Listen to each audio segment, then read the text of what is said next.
She called the cops in desperation because her husband had been murdered. My Jeep is stuck in the back, around the corner, and he's been in the head, please. However, behind this terrible tale, she hid a macabre secret. The streak right there on your arm is a splatter, okay? You see how it splatters up your arm? Yes. That is not from... I was not next to him. I was not next to him. When I touched him, I had blood running down my arm, and then I fell into a mud puddle. You didn't see anybody standing there? No. I don't buy it. I think you're full of I want you to tell me the truth. I want you to tell me who pulled the trigger. I don't know. know. Sure, this table length distance away. Somebody taking a shotgun, pushing it right up against your husband's head. Boom. No. And you're telling me you see nothing? Chacey Poynter was completely beside herself. Her husband's life had been snuffed out in front of her eyes. The scene was horrifying, and she couldn't believe what had happened. What's your name? Chacey. Chacey? Chacey what? Poynter. Tell us what happened. I heard a shot, and the Jeep started rolling, and I didn't see anything, and I saw a shadow. That's all I saw. No, was it your husband? What's his name? Robert Poynter. Robert Poynter? Yeah, he's a firefighter. That's my husband. Just breathe for me. That's my husband. She was scared out of her wits, and at most, she could report what little she could see after she heard the gunshot. There was a man. There's a tall person. That's all I know. Okay. He was taller than me. And what was he wearing? Dark clothes is all I know. Dark. Did you see any type of firearm, rifle, or anything like that in his hands? No. However, when she came in for the police interview, they realized that Chacey was hiding something.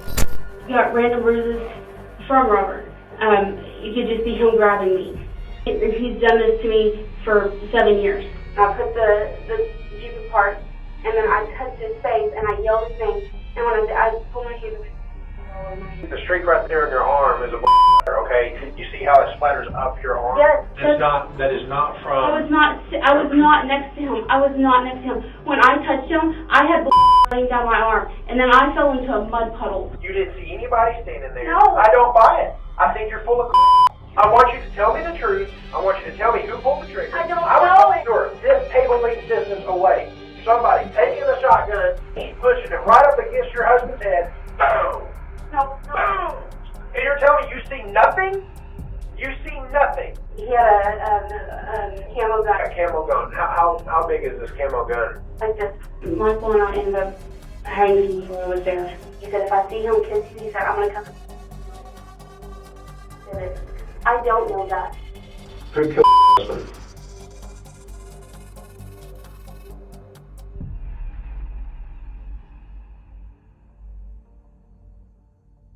Can you say that louder for me, please? I did.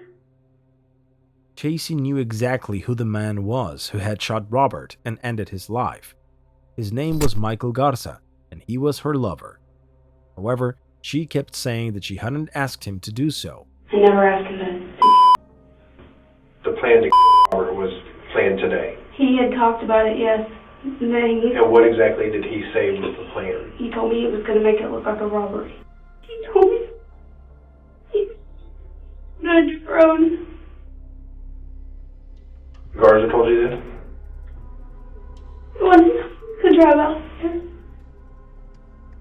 I don't stop.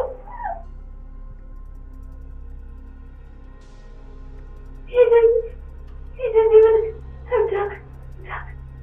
He didn't even have time. Yeah. He shot him. Oh my God. He shot him. She had told her lover that Robert was hitting her, and that's why she wanted to scare him into stopping. However, the investigation would reveal even more lurid details. Michael wasn't the only man Chacey was having an extramarital affair with. There was a total of 4 people. She told all of them the same thing, that her husband was violent with her. She would be at my house every day around. She did tell me that he had hurt her a lot.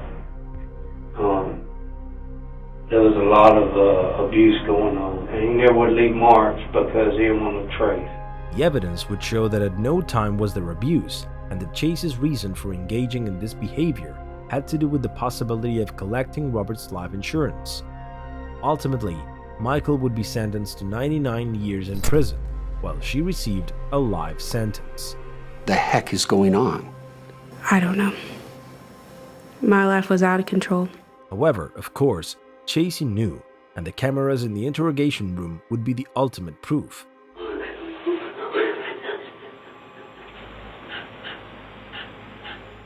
What this woman did with her lover ended the life of an innocent man just out of greed. However, it also destroyed a family. Both had recently had a daughter, and he was already the father of other children. One decision changed everything, and that will remain forever in Chacey's mind while serving her sentence. Are your tears now tears of what you did to your own life, or tears of what you did to him? It's both.